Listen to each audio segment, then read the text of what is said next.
So we'll move ahead to next topic and the last topic of variation in the value of g. So variation in the value of g with latitude हो गया, with altitude हो गया, with depth भी हो गया. एक last है variation in the value of g with shape of earth. So let us move ahead and see how does the value of g changes with shape of earth. ये बहुत easy topic है. Variation in g with shape of earth. With shape of earth. तो अब तक हम लोग अर्थ को spherical मान के चल रहे थे, but now as you know earth is not spherical, it is actually ellipsoid. It is flat at the poles and bulged at the equator. तो इक्वेटर पे जो रेडियस है वो ज्यादा है और पोल पे जो रेडियस है वो कम है.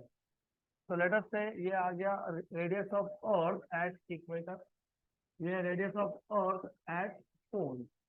तो यहाँ पे जो आरपी और आरई हम डिनोट कर रहे हैं, ये radius of planet and radius of earth नहीं है, ये अर्थ का ही रेडियस है. RP stand for radius of earth at pole and RE stand for radius of earth at equator.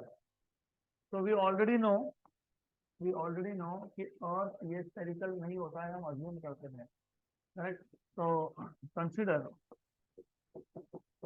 Consider बोले तो मैं डायरेक्टली क्या करूंगा, ऐसे late RP and RE is the radius of Earth at poles and equator. So we know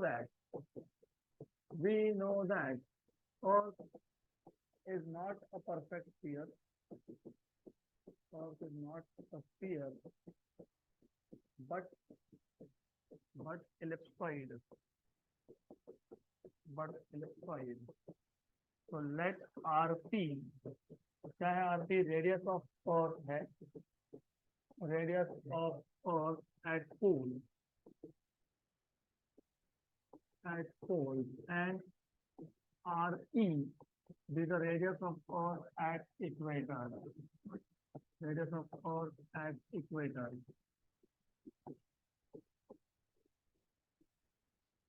और हमको already पता है एक्सीलरेशन ड्यू टू ग्रेविटी का फॉर्मूला क्या होता है, gm/r². So we know that acceleration due to gravity is given by acceleration due to gravity is given by. तो हमको ऑलरेडी एक फॉर्मूला पता ही है इसका, g = gm/r². अब ये फॉर्मूला जनरल फॉर्मूला है, तो अगर आप एट पोल्स बोलोगे, at poles you will have Gp equal to Gm/rp², equation number 1. And at equator you have Ge equal to upon Re², equation number 2. So dividing equation number 2 by equation number 1, divide equation number 2 by equation number 1, या उल्टा भी करना तो उल्टा कर लो, doesn't matter really. तो equation 2 को इक्वेशन 1 से डिवाइड कर लो. Ge by Gp equal to Gm/rp², बराबर ना, rp² upon Gm/rp². Gm हो गया कैंसल, इसको ऊपर शिफ्ट कर दोगे, rp/re². But what you know is rp is less than re, क्योंकि radius at pole is less than radius at earth, है ना, at earth ना, at equator. मैं बीच बीच में लैंग्वेज से बोलता रहूंगा ऐसा, at pole, at planet, at equator, at earth, क्योंकि ये जब क्वेश्चन सॉल्व करने बैठते हैं तो बहुत कंफ्यूजन होता है. नॉर्मली हम क्वेश्चन में क्या करते हैं, रेडियस ऑफ प्लैनेट और रेडियस ऑफ अर्थ को कंपेयर करते हैं. यहाँ पे ये दोनों रेडियस अर्थ के ही रेडियस है, एक पोल पे है, एक इक्वेटर पे है. गुड. तो आदत डाल लो इसकी, मैं बहुत ज़्यादा करता हूँ सो दैट एग्जाम में गलती नहीं हो. अगर ऐसा आ जाए तो rp/re ये लेस देन आ गया 1. अगर कोई भी नंबर 1 से छोटा है तो उसका स्क्वायर और भी छोटा है, right. Therefore RP by RE square is also less than 1. Equation number 1 and equation number 2. तो इक्वेशन नंबर 1 से हमको क्या मिला, G by GP equal to RP by RE का स्क्वायर। तो from equation number 1 you have GE by GP, GE by GP क्या है ये, क्या है ये, RP by RE का स्क्वायर, RP by RE का स्क्वायर, बराबर। देन ये लेस देन 1 है, therefore GE by GP is also less than 1, therefore GE is less than GP. So H1 due to gravity at equator is less than at pole. बहुत simple सा derivation है, कुछ भी difficult नहीं है इसमें। सिर्फ आपके बुक में कहाँ से, मतलब नोट्स में इसके आगे का पार्ट प्रिंट में हुआ है, तो you should write it down. I will give you time to note it down, पहले ध्यान दो, एक बार पहले अच्छे से समझ लो। तो हमको सिर्फ कंपेयर करना था रेट, किसको कंपेयर करना है आपको, H1 due to gravity at poles and at equator. यहाँ पे जब आप पोल और इक्वेटर पे कंपेयर कर रहे हो तो नॉट बिकॉज ऑफ लैटिट्यूड, कल हमने बिकॉज ऑफ लैटिट्यूड कंपेयर किया था, तो वो अलग चीज है। आई रिपीट अगेन, वहां पे क्या था, वहां पे ऑब्जेक्ट का पोजीशन चेंज होने के साथ, ऑब्जेक्ट का पोजीशन चेंज होने के साथ वैल्यू चेंज हो रही थी किसकी, जी की। तो वहां पे हमने लिखा था g theta equal to ji minus R omega square cos square theta, correct. ये फॉर्मूला किसका था, variation in the value of ji with latitude, मतलब ऑब्जेक्ट अपना पोजीशन चेंज करेगा तो जी की वैल्यू चेंज होगी। अगर ऑब्जेक्ट पोल पे है तो एंगल कितना है 90, तो GP equal to ji minus 0, बराबर, जीपी इक्वल टू 0। और अगर ऑब्जेक्ट इक्वेटर पे है तो उस केस में थीटा की वैल्यू अपने लिखा था cos ऑफ 0 इज 1, तो आर ओमेगा स्क्वायर। यहाँ पे भी आप देख रहे हो कि g e is g p minus R omega square, मतलब g e is less than g p. तो यहाँ पे भी g e is less than g p है, यहाँ पे भी g e is less than g p है, लेकिन ये दोनों सेम नहीं है। यहाँ पे वैल्यू चेंज हुआ because of changing position of object on the planet. एक ऑब्जेक्ट था जो इक्वेटर पे था, इक्वेटर से बाद में पहुंच गया ये पोल पे। कहाँ पहुंच गया ये, कहाँ पहुंच गया ये, पोल पे। तो वैल्यू जी की क्या हो गई, बढ़ते गई बढ़ते गई बढ़ते गई मैक्सिमम। तो value of G at pole is maximum. यहाँ पे क्या होगा, कम होते गया कम होते गया कम होते गया, मिनिमम 9.73 और 9.8। और एक चीज याद रखो कि आप इन बिटवीन कहीं पे भी आप जी की वैल्यू फाइंड कर सकते हो। तो variation in value of ji with latitude में ऑब्जेक्ट का पोजीशन चेंज हो रहा है, और सिर्फ इक्वेटर या सिर्फ पोल पे नहीं, तुम कहीं और भी फाइंड कर सकते हो। लेकिन जब तुम शेप की बात करते हो ना, यहाँ पे हमारे पास दो ही पॉइंट्स है, एक है पोल एक है इक्वेटर। और ये जो change in the value of g आया, ये change in the value of g object की लोकेशन की वजह से नहीं है, ये अर्थ के शेप की वजह से है। तो ये दोनों अलग अलग अलग अलग फॉर्मूलाज हैं, इस पर क्वेश्चन नहीं आते। सिर्फ सिलेबस में है तो मुझे बताना था, इस पर क्वेश्चन एक भी नहीं आएगा, आता ही नहीं है। थ्योरी आ सकता है, न्यूमेरिकल्स नहीं आते। गुड। अब एक बार और डेरिवेशन के स्टेप समझ लो, बहुत इजी है। You have to start with, you know that what is g, GM by R square. फिर आपको बताना है जीपी, मतलब value of accelerative gravity at pole equal to g M upon R P square, where R P is radius of earth at pole. G e is equal to gm by re square, where re is radius of earth at equator। फिर इन दोनों क्या किया था, divide, GE upon GP equal to gm upon re square upon gm upon G M cancel, तो ये आ गया R P square upon R E square. Therefore, GE by GP equal to RP by RE का square. अब क्योंकि RP ये RE से छोटा था, तो RP अपॉन RE ये 1 से छोटा है। नंबर 1 से कम हो तो उसका स्क्वायर और भी कम होता है, तो ये लेस देन 1 है। लेकिन जीई बाई जीपी क्या था, आरपी बाई आर ई, तो जीई बाई जीपी भी 1 से क्या हो गया, लेस हो गया, तो GE is less then GE.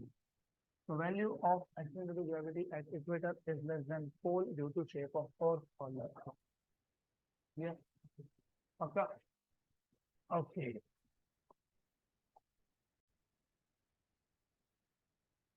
Okay. So after this topic हमको एक नया टॉपिक सीखना है, that is gravitational potential energy and gravitational potential. तो सबसे पहले पोटेंशियल एनर्जी क्या होता है वो अच्छे से समझ लेंगे। टोटल 6 जगह पे आप पोटेंशियल एनर्जी ये वर्ड सुनोगे फिजिक्स में, 2 साल के फिजिक्स में 6 जगह पे पोटेंशियल एनर्जी आएगा, और 6 के 6 जगह पे डेरिवेशन का मेथड मतलब बेसिक आइडिया सेम है। तो we will start with first what is potential energy, और फिर हम लोग ग्रेविटेशनल पोटेंशियल एनर्जी को डिराइव करेंगे। तो इमेजिन, अभी मैंने आपको ये चैप्टर जब स्टार्ट किया तब बताया था कि ग्रेविटेशन और इलेक्ट्रोस्टैटिक दे आर मोर और लेस सिमिलर। तो पहले मैं स्टार्ट करता हूँ इलेक्ट्रोस्टैटिक से, फिर ये कॉन्सेप्ट हम ग्रेविटेशन पे अप्लाई करेंगे, लेकिन एक एक करके पहले आइडिया समझ लो। सपोज हमारे पास एक रीजन है जिसमें एक भी चार्ज नहीं है, you have no charge here, तो आप पहला चार्ज ला रहे हो इंफिनिटी से और इसको रख दिया यहाँ पे। और चार्जेस हम हमेशा इंफिनिटी से ही लाते हैं, हमारा रेफरेंस होता है इंफिनिटी। इंफिनिटी क्यों होता है वो बाद में समझेगा, लेकिन पहले सिर्फ इतना समझ लो कि चार्जेस इनिशियली कहाँ पे थे, इंफिनिटी पे, लास्ट डिस्टेंस पे थे। वहां से पहला चार्ज लाया, यहाँ पे रख दिया, नो वर्क इज डन। क्यों वर्क डन नहीं हुआ, क्योंकि इसको अपोज करने वाला कोई और चार्ज यहाँ पे था नहीं, तो नो वर्क डन मतलब एनर्जी इज जीरो। तो यहाँ पे एनर्जी कितना है, जीरो। एनर्जी कब होता है, जब वर्क डन हो। अब मैं दूसरा चार्ज लाता हूँ, कहाँ से लाता हूँ, इंफिनिटी से। अब इसको यहाँ पे लाके रख रहा हूँ मैं। तो जब आप यहाँ पे लाके इसको रखते हो चार्ज को, तो पहला चार्ज पॉजिटिव था, दूसरा चार्ज भी पॉजिटिव है, तो दोनों जिसको क्या करेंगे, रिपेल करेंगे। तो there is force of repulsion. मतलब इस चार्ज को अगर हम इंफिनिटी से लाएंगे तो हमको वर्क डन करना पड़ेगा, we will have to do work against the field of force, क्योंकि दोनों एक दूसरे क्या करेंगे, रिपेल। और ऊपर से हम सेकेंड चार्ज को कहाँ ला रहे हैं, पहले चार्ज के फील्ड में। तो यहाँ पे पहले से ही फर्स्ट चार्ज का फील्ड था, सेकेंड चार्ज को लाए, तो work is done. Work is form of energy, energy can neither be created nor be destroyed, nor be destroyed. तो अब क्वेश्चन ये आता है कि जो वर्क हुआ, मतलब जो एनर्जी हमने स्पेंड किया इन चार्जेस को कॉन्फ़िगर करने में, मतलब साथ में लाने में, तो ये एनर्जी गया कहाँ पे, फिर ये डिस्ट्रॉय तो हो नहीं सकता, तो कहाँ गया, तो ये एनर्जी स्टोर हो गया इसी सिस्टम के अंदर। तो energy is stored in the system of two charges. अब सपोज अगर मैं तीसरा चार्ज लाता हूँ, अगेन चार्ज कहाँ से लाओगे, इंफिनिटी से। हम तीसरे चार्ज को ला रहे हैं। अब देखो यहाँ पे ऑलरेडी 2 चार्जेस है और इन दोनों चार्जेस का फील्ड है, तो हम तीसरे चार्ज को जब लाएंगे तो तीसरे चार्ज को 2 चार्जेस अपोज करने वाले हैं, पहला और दूसरा। तो work is done against the field of first and against the field of second. तो वापस क्वेश्चन वही है, work is form of energy which can neither be created nor be destroyed. तो कहाँ गया, स्टोर हो गया, कहाँ पे, तीनों चार्जेस में। अब now this time energy is stored in all the 3 charges। बराबर, यहाँ तक क्लियर, सही है। चौथा चार्ज लाऊंगा तो 3 अपोज करेंगे, तो total work done will be stored in the form of energy again in this 4 charges. इसको बोलते हो पोटेंशियल एनर्जी। तो potential energy is the energy, आप डिफाइन करते हो ना 2 टाइप की एनर्जी, एक को बोलते हो काइनेटिक एनर्जी, एक को बोलते हो पोटेंशियल एनर्जी।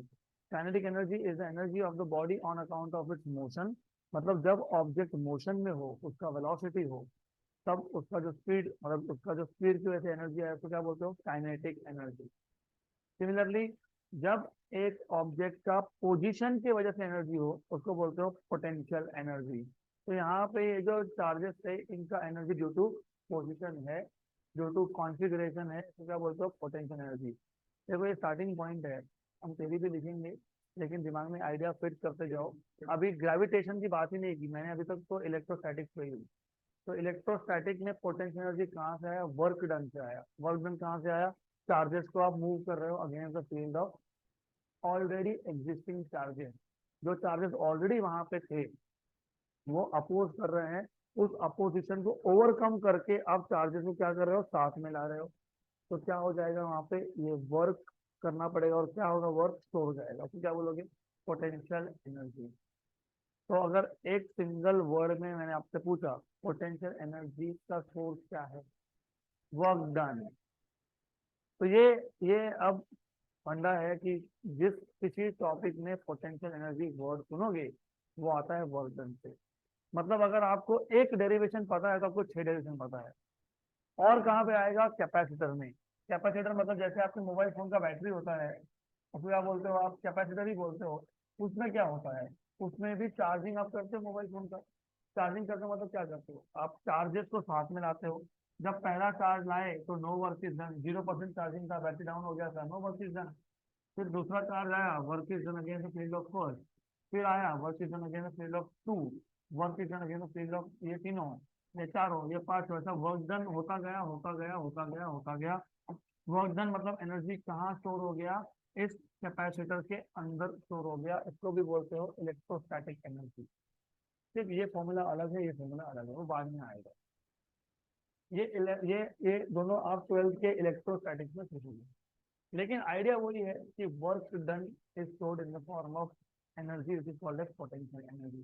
सिर्फ नाम अलग अलग है, इन दोनों केसेस में पोटेंशियल एनर्जी को बोलोगे इलेक्ट्रोस्टैटिक एनर्जी, ग्रेविटेशन में भी ऐसा एनर्जी उसको बोलोगे ग्रेविटेशनल एनर्जी। और अगला चैप्टर जो हमारा आने वाला है, elasticity, mechanical properties of solid, उस केस में हमारे पास एक रिजिड सपोर्ट है, एक वायर है जिसका लेंथ कैपिटल एल है। इसके नीचे हमने एक ब्लॉक लगा दिया, ब्लॉक मतलब लोड लगा दिया। तो यहाँ पे एक ब्लॉक है, मतलब एक लोड है, यू हैव लोड है, ब्लॉक है। तो वायर के नीचे अगर आपने हेवी लोड लगा दिया, तो वो लोड वायर का लेंथ बढ़ा देगा।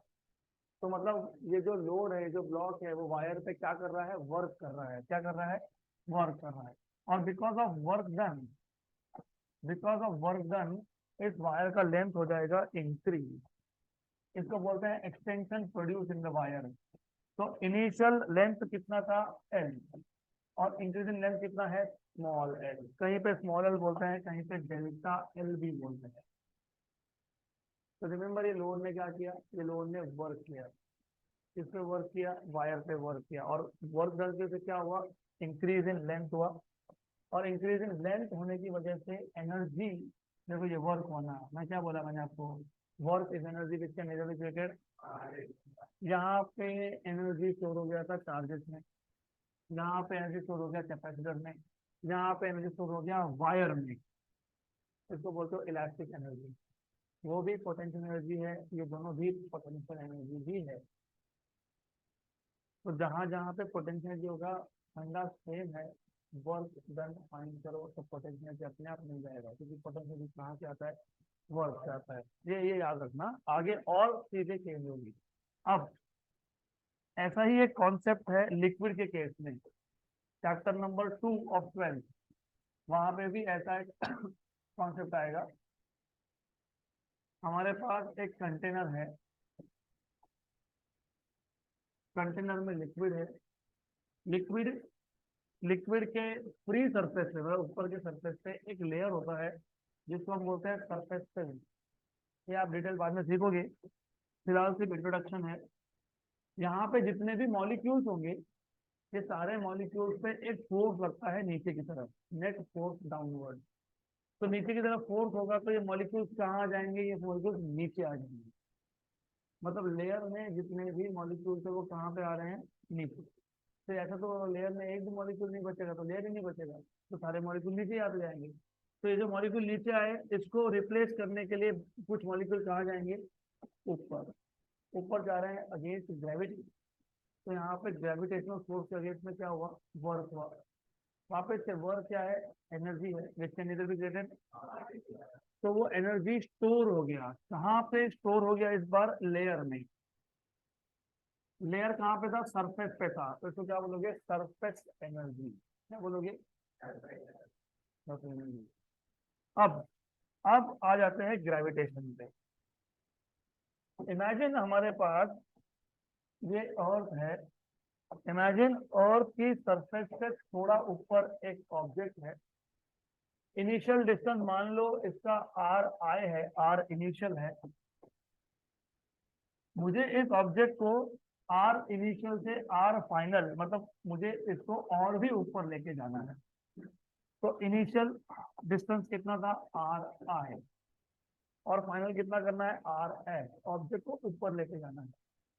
जेड में फोर्स का डायरेक्शन क्या है, डाउनवर्ड। तुम ऑब्जेक्ट को कहाँ लेके जा रहे हो, ऊपर। इस केस में फोर्सेस क्या थे, रिपल्सिव थे। रिपल्सिव थे ना, मतलब फोर्स का डायरेक्शन क्या था, अवे। और तुम लाए पास में, मतलब आप फोर्स के अगेंस्ट में डिस्प्लेसमेंट किए हो। यहाँ पे भी फोर्स के अगेंस्ट में चार्जेस को डिस्प्लेस किए हो। यहाँ पे भी फोर्स के अगेंस्ट में डिस्प्लेसमेंट हुआ है। यहाँ पे भी फोर्स के अगेंस्ट में डिस्प्लेसमेंट हुआ है। और यहाँ पे भी फोर्स के अगेंस्ट में डिस्प्लेसमेंट हुआ है। तो सब केसेस में work is done against the direction of force, बराबर। तो वापस इधर बात वही आ गई कि ऑब्जेक्ट को एक हाइट से दूसरी हाइट पे लेके जाने में जो वर्क हुआ वो एनर्जी था, which can neither be created. कहाँ गया सर, तो इन द सिस्टम। मैं बार बार क्यों बता रहा हूँ ये, अभी तुमको लगेगा कि ये क्या चल रहा है, ये अभी नहीं समझेगा, 12th में समझ में आएगा। Work done is always stored in the form of potential energy in the system। Single charge में, सिंगल मास में कभी स्टोर नहीं होता है, क्योंकि जब सिंगल चार्ज को लाए थे तो अपोज करने के लिए कोई था ही नहीं, तो वर्क डन हुआ ही नहीं। तो वर्क डन हुआ नहीं तो एनर्जी स्टोर होगा क्या, नहीं। लेकिन जब आप दूसरे चार्ज को लाए तब हुआ वर्क, तो एनर्जी स्टोर हो गया दो चार्जेस में।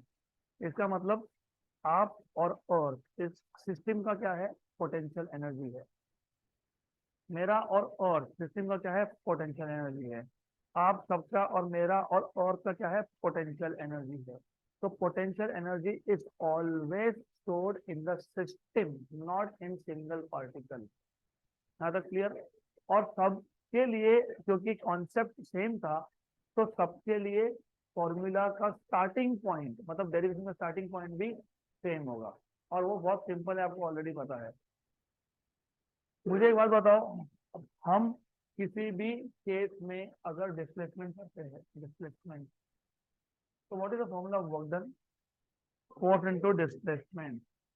तो work done is given by force into displacement. ये 10 तक ठीक था, force vector dot displacement vector, ये 10 के आगे।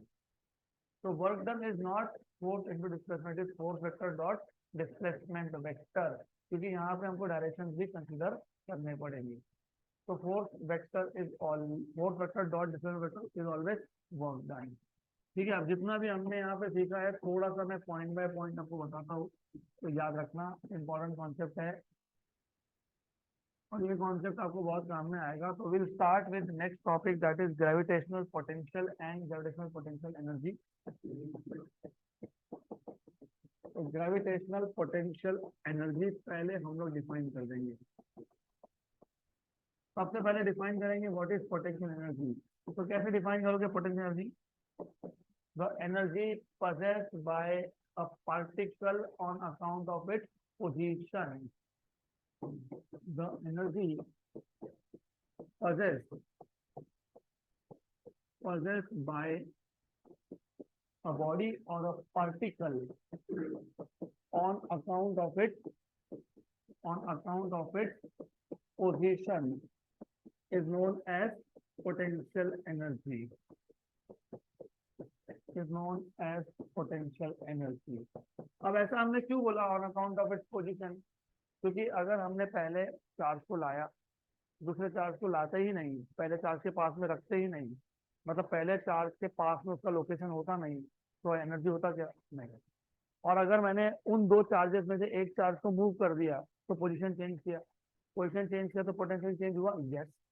तो न्यू पोजीशन पे पोटेंशियल क्या है, न्यू है।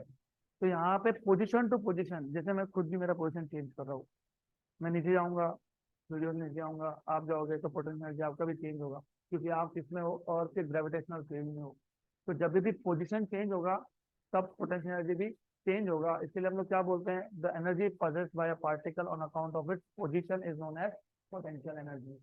ये आया कहाँ से था, potential energy is the work done. Potential energy क्या है, इज द वर्क डन। ये वर्क डन कब हुआ, जब हमको अलग अलग चार्जेस को या अलग अलग मासेस को साथ में लाना था, मतलब एक सिस्टम को बनाना था। फिजिक्स में सिस्टम को बनाने का मतलब होता है कॉन्फ़िगर करना। क्या करना, कॉन्फ़िगर करना। तो potential energy is the work done in configuring, in configuring, किसको कॉन्फ़िगर किया आपने, सिस्टम ऑफ पार्टिकल्स को। तो potential energy is the work done in configuring,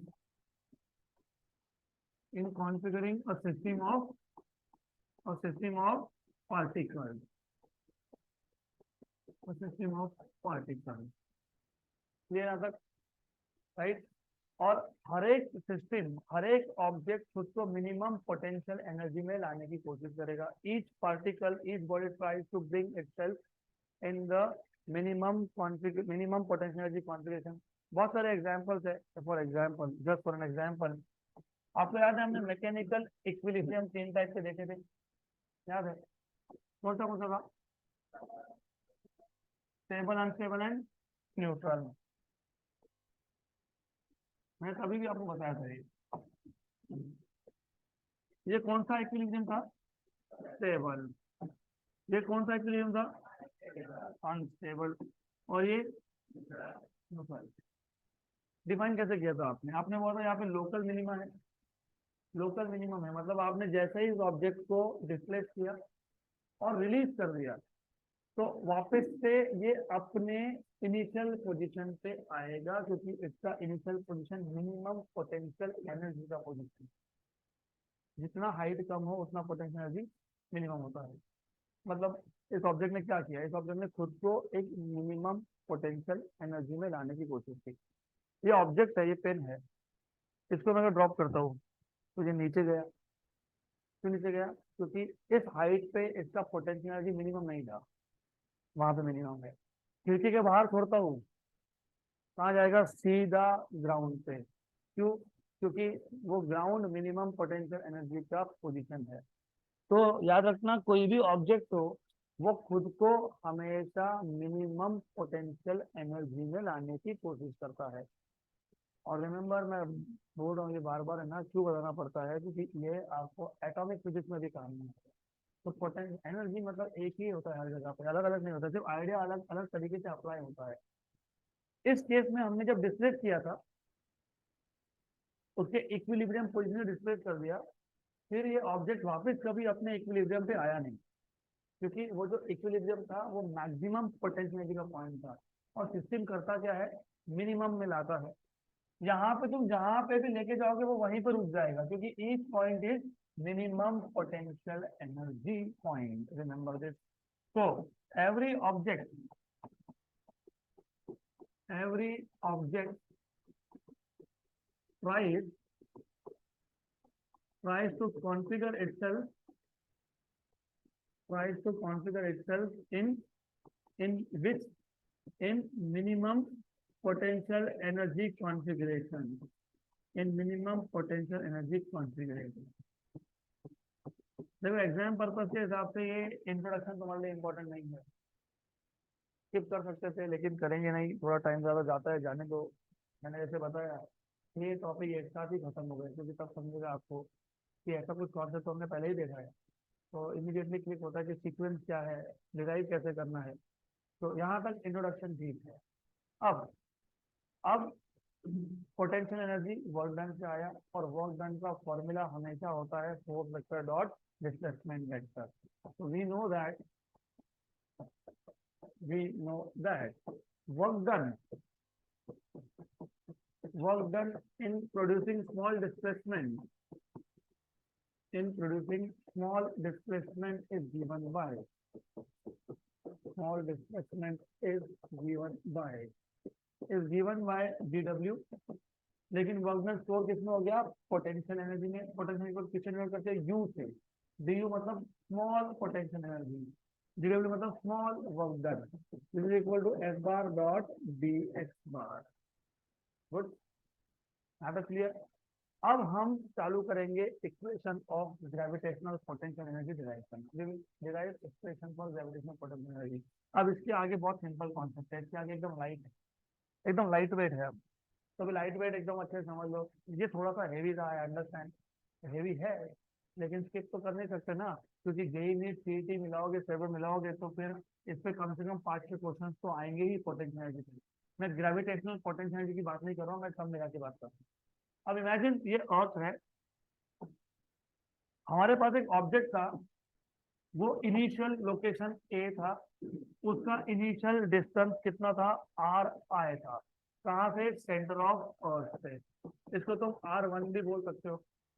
हमको करना क्या है, हमको इस ऑब्जेक्ट को न्यू पोजीशन पे लेके जाना है, बी पोजीशन पे लेके जाना है, और बी पोजीशन का सेंटर से डिस्टेंस है R final, R F equal to R2।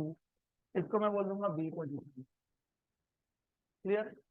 ये जो ए पोजीशन था, ए पोजीशन का सेंटर से डिस्टेंस कितना है, आर इनिशियल, और बी का सेंटर से कितना है, आर फाइनल, ये याद रखना, बराबर। अब हमको करना क्या है, हमको ए से लेके जाना है बी पे। तो हमको जब एक ऑब्जेक्ट को डिस्प्लेस करवाना होता है, तो हम डिस्प्लेसमेंट लेते हैं छोटे छोटे, स्मॉल स्मॉल डिस्प्लेसमेंट। ऐसा क्यों किया था हमने, तो आ जाते हैं वापस से work done by a variable force के केस में।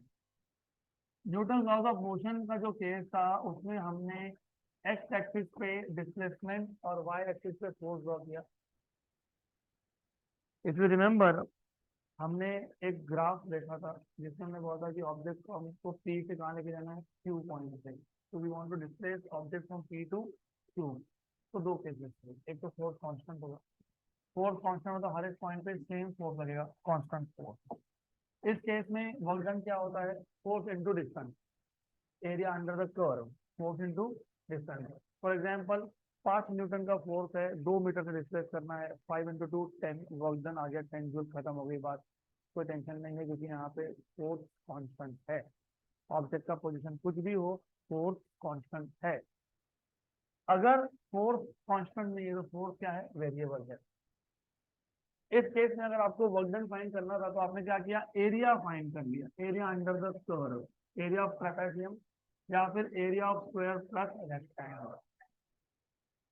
यहाँ पे अगर मैंने और चेंज किया होता, अभी इंटीग्रेशन क्यों, क्योंकि यहाँ पे फोर्स का जो नेचर है हमको एग्जैक्टली पता नहीं, हमको ये फंक्शन पता नहीं। तो हम लोग क्या करते हैं कि हम डायरेक्टली तो नहीं फाइंड कर सकते, तो हम इसको स्मॉल स्मॉल डिस्प्लेसमेंट में इमेजिन कर लेते हैं। तो work done by a variable force integration से कब करते हो, कब करते हो, जब डायरेक्टली तुम कर नहीं सकते, मतलब वेरिएबल फोर्स हो, हम डायरेक्टली कर नहीं सकते, तो हम छोटे छोटे डिस्प्लेसमेंट लेते हैं। हर एक डिस्प्लेसमेंट में कितना वर्क डन हुआ, dw। ऐसे सारे के सारे वर्क डन फाइंड करते हैं, इनिशियल पोजीशन से लेके तो फाइनल पोजीशन तक, और इन सबको क्या करते हैं, ऐड करते हैं, मतलब क्या करते हैं, इंटीग्रेट करते हैं। तो इसका एक कंडीशन था कि फोर्स क्या होना चाहिए, वेरिएबल होना चाहिए। अब what is gravitational force, 1/r²। तो जब तुम ऑब्जेक्ट को ऊपर लेके जा रहे हो, डिस्टेंस बढ़ रहा है कि नहीं, तो फोर्स चेंज होगा कि नहीं, यस। तो ग्रेविटेशनल फोर्स ये वेरिएबल है कि नहीं, यस, बराबर।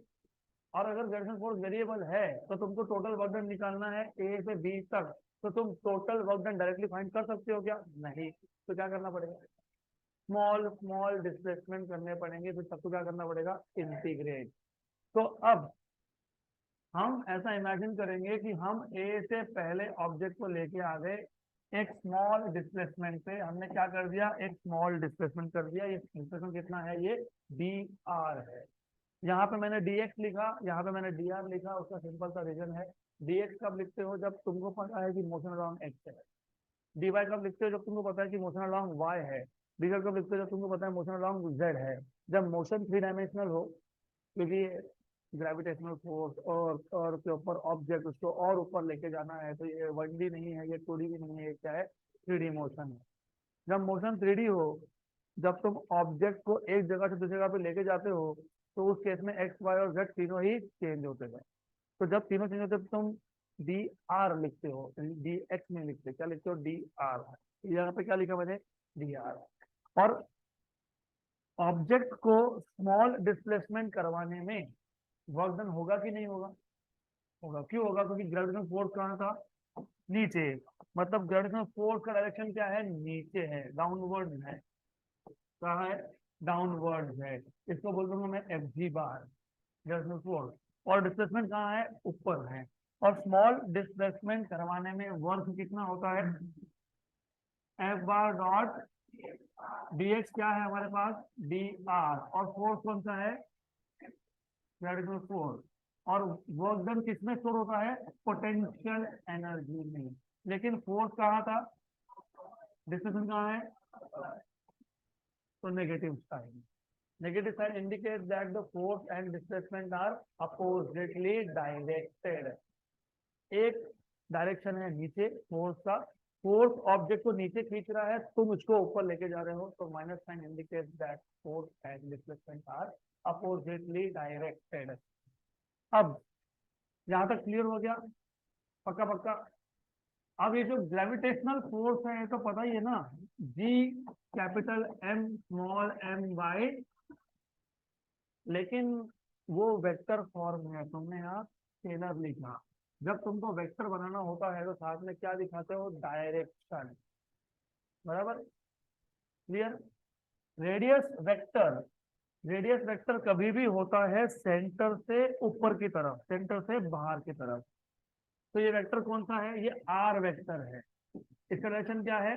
From centre to, from centre to circumference, centre to upward surface तक, सेंटर से अपवर्ड, सेंटर से अपवर्ड, सेंटर से तो आर कैप अगर मैं यूज करता हूं तो सही है क्या? नहीं। What is direction of gravitational force? Towards the centre. और आर कैप क्या है? अवे। तो क्या लिखना पड़ेगा? माइनस। तो ये नेगेटिव साइन आया क्योंकि gravitational force is towards the centre which is opposite to R cap. R cap हमने सिर्फ डायरेक्शन के लिए यूज किया है, दैट्स इट। अब ये यहाँ पे लिख दो, तो D U equal to minus F G, मतलब minus G capital M small M I R square R cap dot dot D R bar. बराबर? यहाँ तक क्लियर? सही है? पक्का पक्का। माइनस माइनस क्या हो गया? अब इससे आगे जाने से पहले एक छोटा सा क्वेश्चन और है। What is A bar dot B bar? Very good. What is A bar dot A bar? मतलब A. What is A cap dot A bar?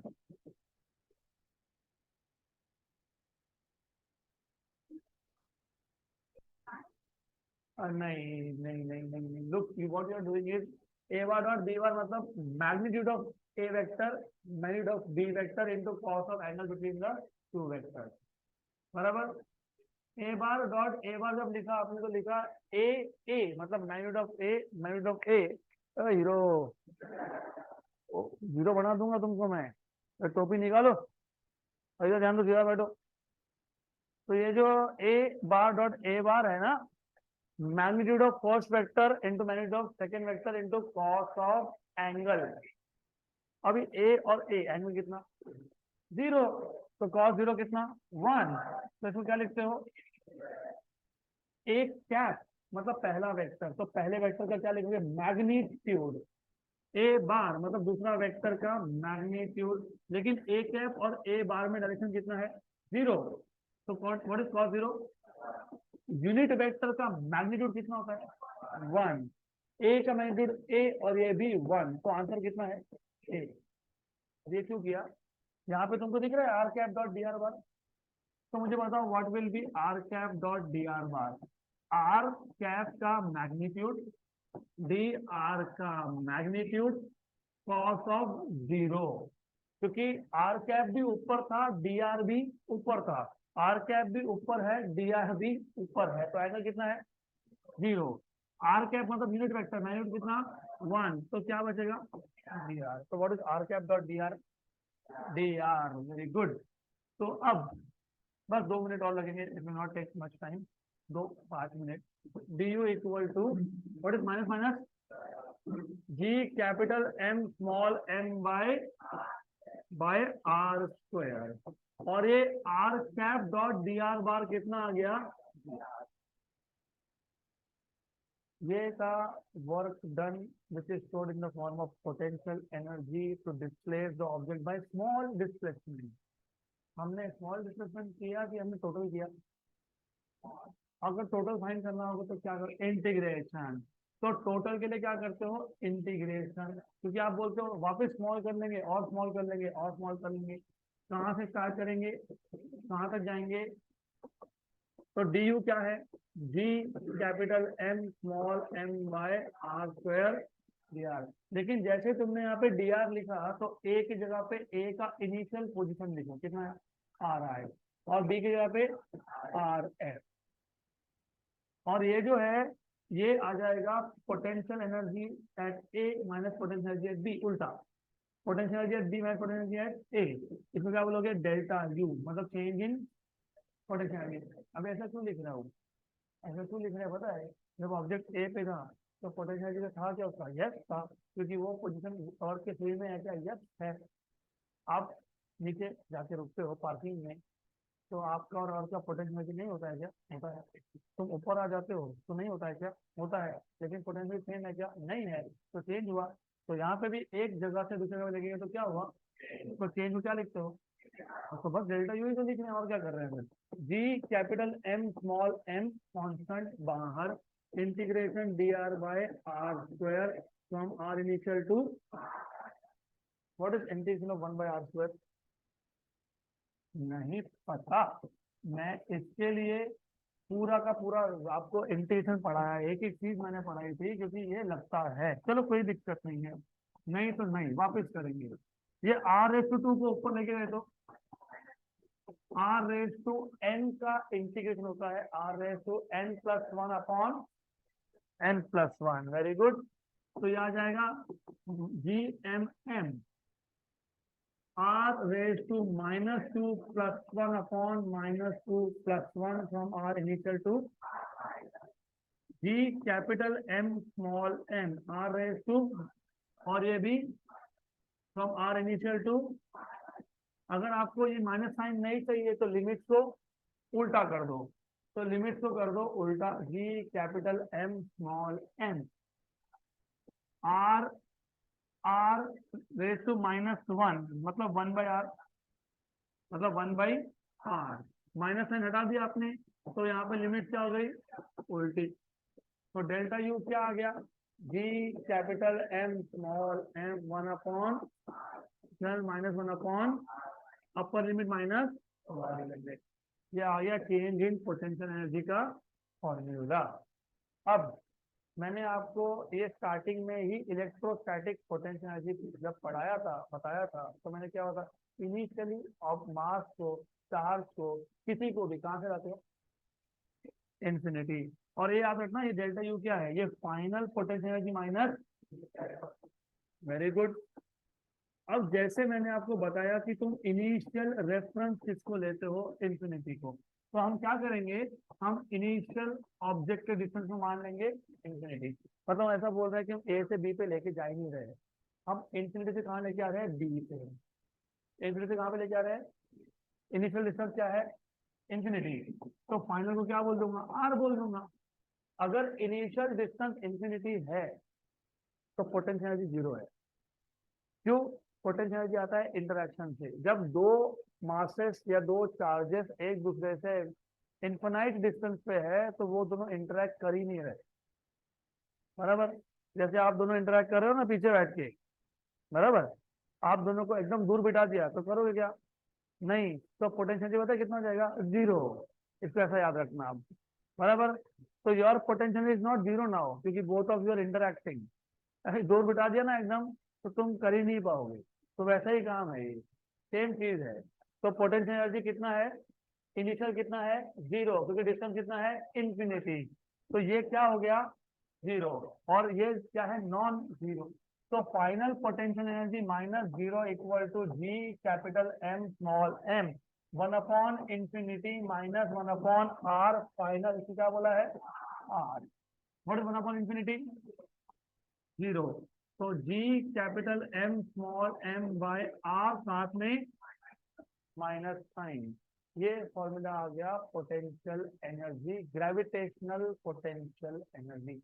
Last last sentence पे हम रुक जाएंगे। जब जब फोर्सेस अट्रैक्टिव हो, ग्रेविटेशनल फोर्स हमेशा attractive होता है, तब तब पोटेंशियल एनर्जी माइनस आता है। आ गया माइनस?